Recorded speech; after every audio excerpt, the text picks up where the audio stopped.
Hi, everybody. Hi. Okay, so my name is Lauren Quock, as we did 5 minutes ago, and I'm the coordinator of the Network on Religion and Justice for Asian, Pacific Islander, lesbian, gay, bisexual, transgender, and queer people.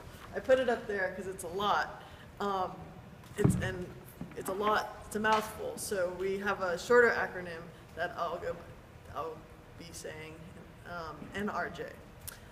And so we work with people who exist at the intersection, which is why this conference is perfect for us, who exist at the intersection of being people of faith, who are Asian Pacific Islander, ethnic background, and queer, anywhere along that spectrum, and allies.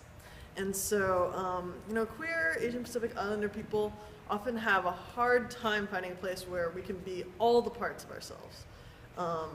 Queer spaces are often largely white, and in those spaces, Asian queer folks sometimes face exoticization or racism, and queer communities, as many of you may have experienced, can be kind of weary of people of faith just because there's so much hurt that the community is feeling. In API, Asian Pacific Islander spaces, we're often not sure whether we can be out because sexuality and gender is just not talked about. It's taboo. So maybe it's a welcoming place, or maybe nobody's gonna kick us out, but we're never really sure. So we just have to kind of be on the down low. And most gay-friendly churches these days are white. And so that also, means that we can't necessarily be all the parts of ourselves. So as a result, queer API people of faith often become very isolated in their churches, or out of the churches if they decide to leave or are kicked out, or have to compartmentalize themselves. So the Network on Religion and Justice, NRJ, does three main things. First is nurture. Nurture means that we provide community spaces and leadership development for people who exist at this intersection, API, queer, people of faith, and our allies, where we can be all the complex, wonderful, fabulous parts of ourselves that God created us to be. The second thing we do is nudge, nudging, meaning nudging our churches, our Asian Pacific Islander churches in particular, and nonprofit organizations to be more LGBTQ friendly and affirming. Often, there's just no conversation about it. So really, we're just starting the conversation. And for Asian Pacific Islander and immigrant communities especially, church is not just a place of worship. It's a community center where cultural traditions and language are held and passed on through the generations. And so when a queer API person is forced to leave their church, not only do they lose their community of support, but there's a rupture in the passing on of culture. And it's difficult to replace, I left my church in 2004, and people are always like, oh, you should come check out my church. And I have church shopped a little bit, but it's not quite the same, because it's not the church that my grandparents were married in and my father grew up in, where all the people that were my father's friends were my village that helped to raise me. It's not quite the same, so it's hard to find just another church. And so we do education in our churches in hopes that in the future we will be able to go back, future generations will not be kicked out, and will know that they are affirmed for all the parts of who they are. The third thing that we do is knowledge. There are three ends. The knowledge one is a little bit of a cheat. We create resources, including a directory of LGBTQ-friendly Asian Pacific Islander pastors, LGBTQ-friendly Asian Pacific Islander churches, and also create curricula and films like the one we're going to see today. So, more about this film. No, there's no slide for that. So some people have asked us when we've done presentations, gone to conferences, how many Asian Pacific Islander gay people are there? We got asked this a few times, and we tried to respond by saying, it's maybe a percentage, you could do 10% of, I don't know, at least 3 billion people in the world. I don't know, we're trying to say it's a lot, because people were sort of coming with the impression that they've never met an Asian Pacific Islander gay person, much less an Asian Pacific Islander queer person of faith, right? So they're like, where are you? How many of you really are there? Should we really, you know, is this really important? And is there more than just, you know, those of you who are giving the presentation? And so we started to answer by saying that every Asian Pacific Islander family, and maybe every family really, whether it's has an LGBT person, whether it's in your church family or your work family or your extended family, your biological family, we're there, but nobody talks about it, right? In Asian Pacific Islander churches, in most churches probably, wait for that to pass. And in this way, we're taught that it's the null curriculum, right? Not only the things that we're taught because we're told, but the things that we're taught by them not being spoken. That we're supposed to be ashamed of our sexuality, you know, that it's something we're supposed to be quiet about or silent about. And so we created this film to open the conversation about LGBTQ experiences in Asian Pacific Islander churches specifically. There are subtitles in 7 Asian languages so that we can engage people of all generations and diverse language backgrounds, because a lot of the LGBTQ education resources and all the movement has gone really far in the US, but it doesn't always get translated and passed along to our immigrant and immigrant generations. We felt that it was important to start with telling our stories and not to start, you know, writing with going into deconstructing the clobber passages, the Bible passages that are typically used against LGBT people, because we felt like, you know, we want to reach out to church folks' hearts, right? That's where we can connect and be most effective in helping them to understand us better. Once they get to know us, they know that we're their brothers and sisters and friends and choir directors and pastors, and that we're already parts of their family. So it's not really that hard to accept us. We're already there. So without further ado, I'm going to show this film. It weaves the stories of one queer Chinese American Christian woman, Japanese American parents who have a gay daughter, and a Japanese American pastor who has been in ministry for many years in San Francisco.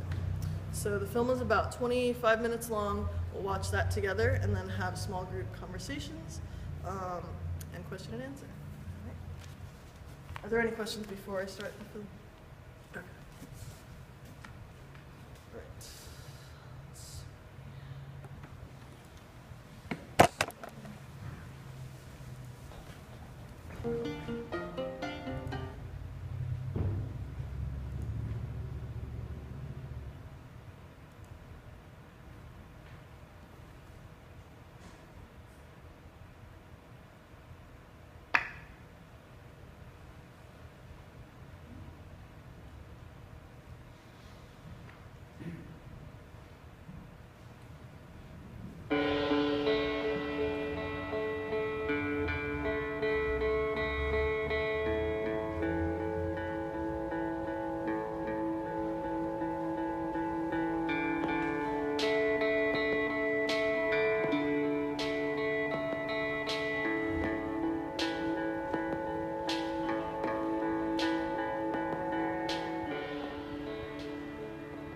It's just so important to be able to share about this. But I mean, I think because I had gone through so much pain and came to this point in my life when I wrestled with, like, God, you know, if you were God, why did you have to make me this way?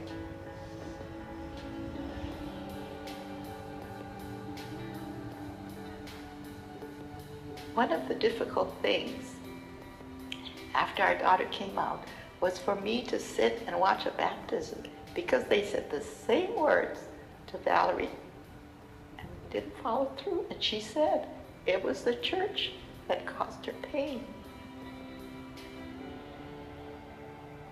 When our daughter came out, my dream of walking her down the aisle was blown apart.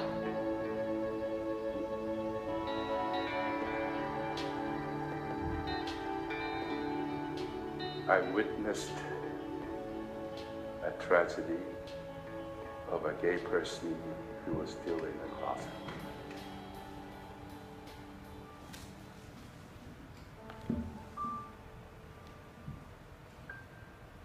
My name is Oneida. I am 32 years old, and I am a speech therapist, speech language pathologist.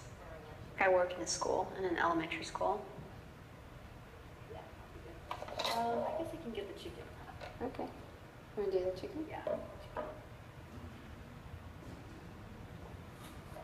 I think it's both of our longest relationship together, and so it's been fun. I mean, just kind of like getting to know each other and, you know, figuring stuff out together, but like committed to really like growing together. Salud. Salud. Cheers. Cheers.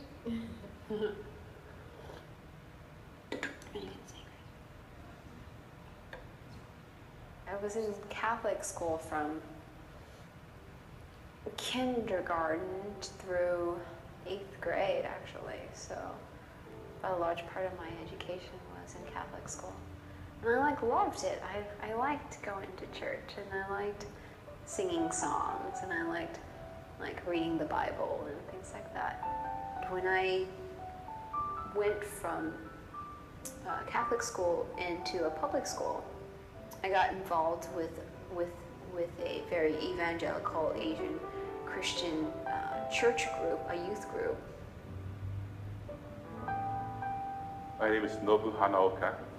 I'm the pastor of Bethany United Methodist Church in San Francisco. I was born in Nagasaki. When the atomic bomb exploded, I was only 8 months old, but somehow I survived. My mother and my sister didn't survive. I have been a pastor in a Japanese American context for many, many years, and I knew that many Japanese American persons, Niseis and Iseis, were interned during the war, not because of what they did, but because of what they were. Valerie was a little scholar in her own right. She loved to read, and when she learned to read, that's all she wanted to do. And she did well, so she graduated with honors, and we were very proud that we had a model Asian child who was a high achiever.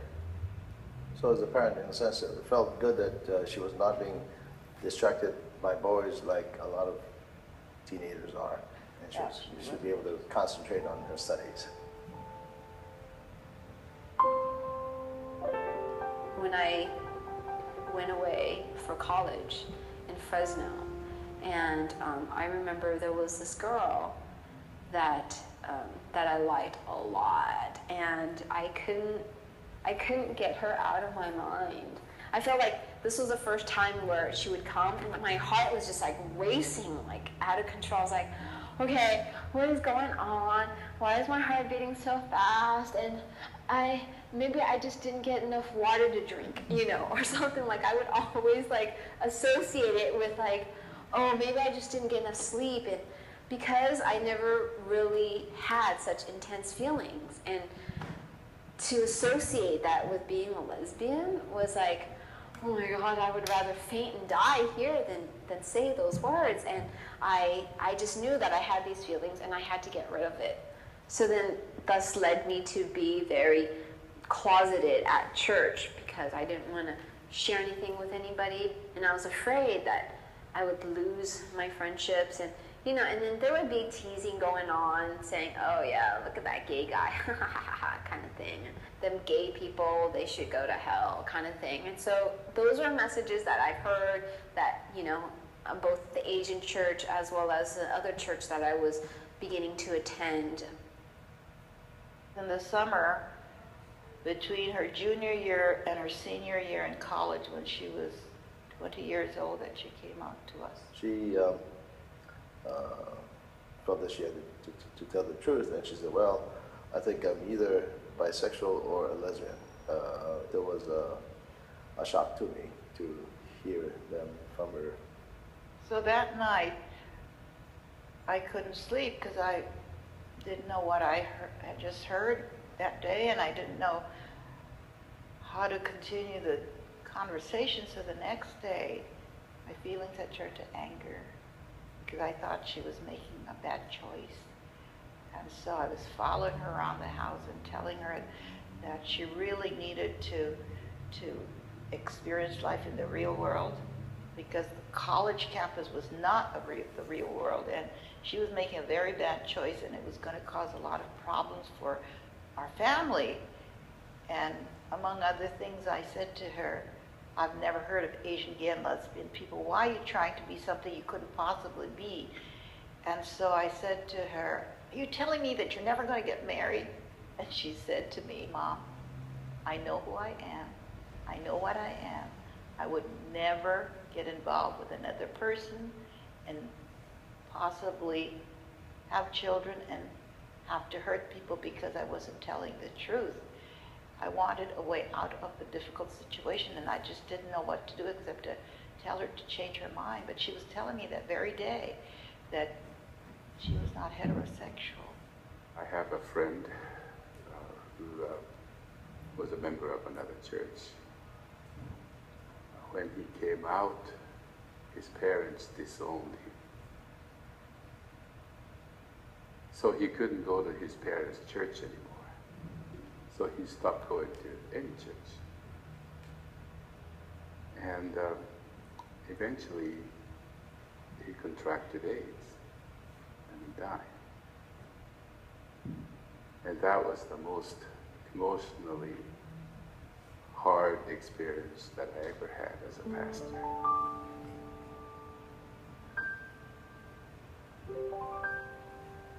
My youngest daughter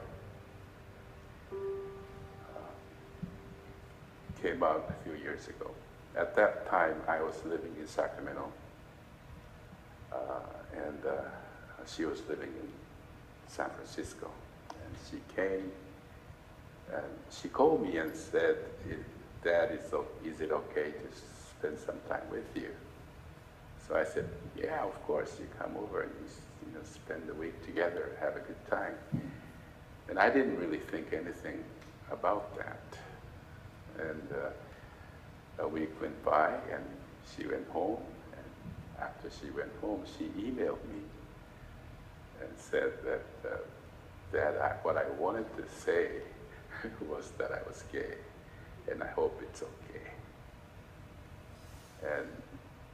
And I was already active and outspoken about the churches, being more accepting and affirming. So she knew that, and yet she just couldn't say it to my face. And that really means something, how hard it is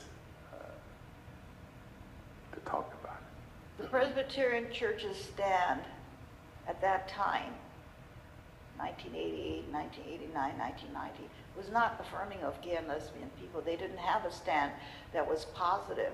So it was kind of a frightening thing to think that we were dealing with an issue that the church didn't feel positive about. But somehow we felt that we were not guilty,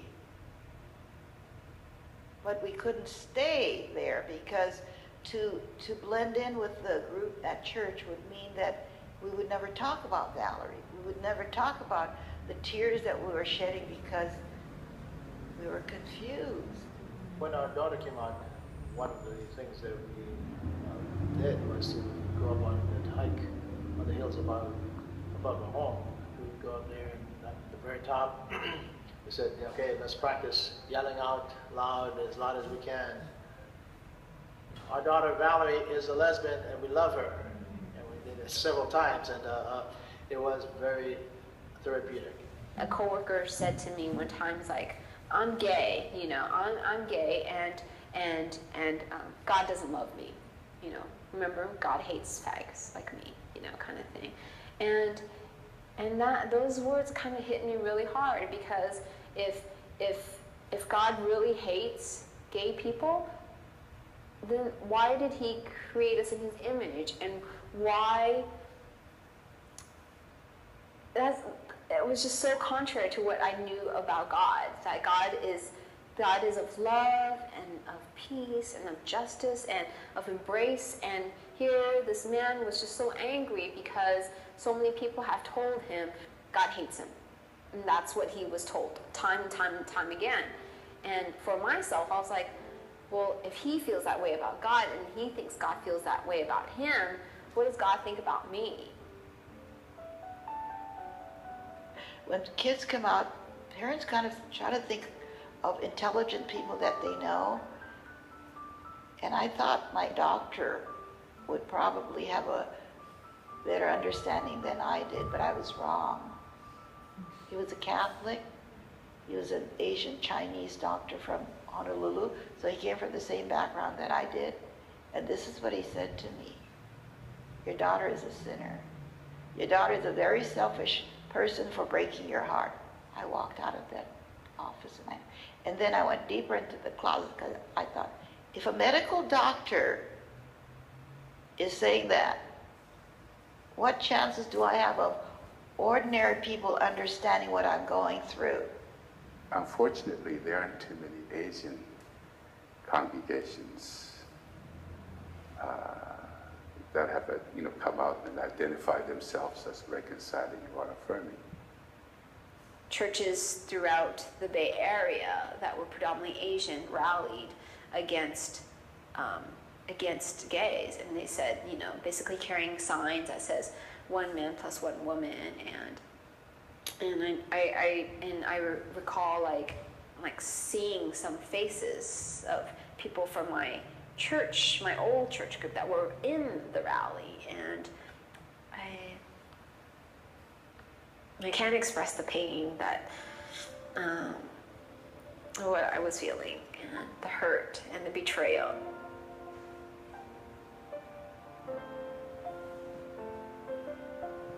I was struggling for over two years, I think, about, can I be gay and Christian? And thus began my own investigation of different churches and talking with pastors. And most of the majority of churches that I went to were predominantly white and gay and Christian. But I felt like, how come I'm the only Asian person?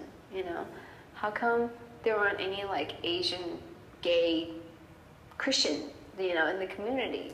And where are they? It felt really isolating. And then I was like, okay, God, well, now that I know that we can reconcile, what do I do with this? And then that's when PAX happened. PAX was forming a working group for LGBT Asian Christians. So a couple of us had talked about the issue of what it was like to be gay and Asian and Christian. And I was like, oh my gosh, this is the first time that I get to talk about this experience with Asians. It was like, oh my gosh, this is amazing, and felt such connectedness with the people that were there. Somebody told us about the church in Northridge that was having forums on the issue of homosexuality, and this is a United Church of Christ denomination. So here it was, a church right in our neighborhood that we went to visit, and it was the warmest feeling we had. These were church members from this Northridge church who met on a monthly basis. They were not gay or lesbian as far as I knew. They just felt that they wanted to fellowship and to discuss the issues. We found this support very, very critical in our lives as Christians, because we were finally in a place where church people wanted to know what our struggles were, and they told us, that group told us, that they were with us all the way.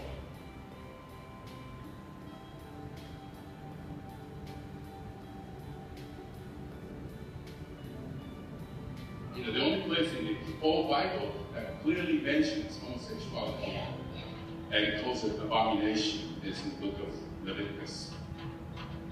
And the book of Leviticus says so many abominations, including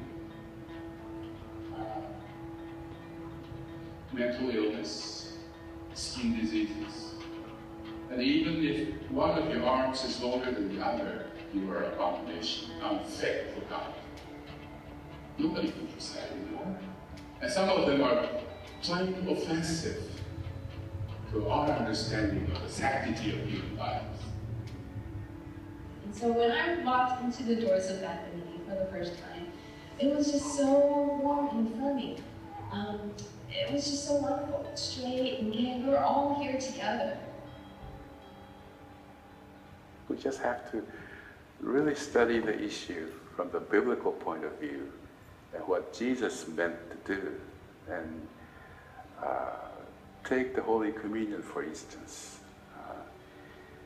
Jesus would have invited the tax collectors and prostitutes and the sinners and celebrated the unity of the people. And yet we still have our Holy Communion as a means to discriminate against a certain group of people, which is very unfortunate. We just have to open our minds and hearts and the doors and celebrate humanity. If Harold and I had nobody to turn to, and we lived with the fear of what people would say, what people would think, I don't think we could have grown as Christians. I think we've really grown because we've been tested, and our friends in the church have been tested, and they've done what needed to be done. So we are stronger now than we were, but I know that we could not have done it alone. We couldn't. And that's why it's important for us to talk to church people and to tell about the little Valeries that are sitting in their pews, because you cannot tell me that they're not Valeries sitting there.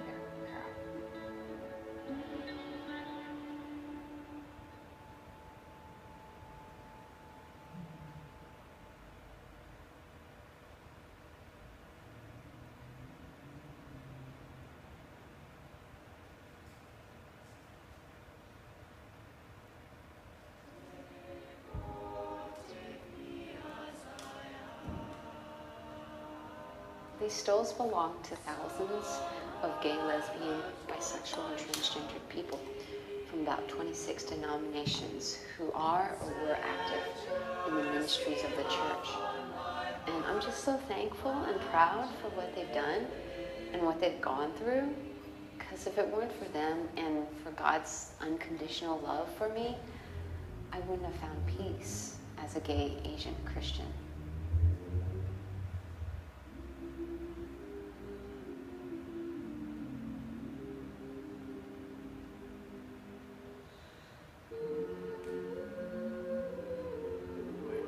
Able to replace my dreams with her dream. Her dream was to be able to perhaps walk down the aisle herself with me as a godfather, and hopefully that day will come. Jesus was my spiritual companion during the time that I was in the closet and I was so scared, and I just knew if he was here, he would just say, tell the truth. Stand up for them.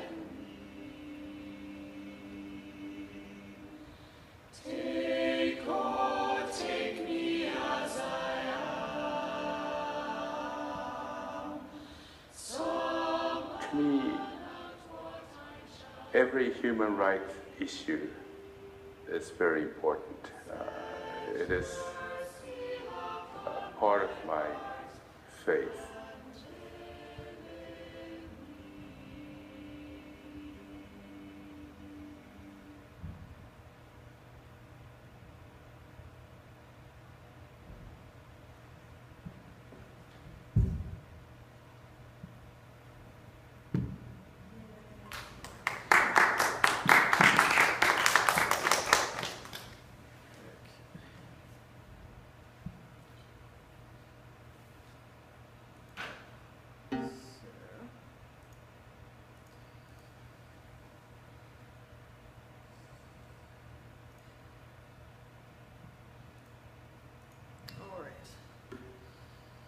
So, now maybe we could get the lights. No, actually, it's okay.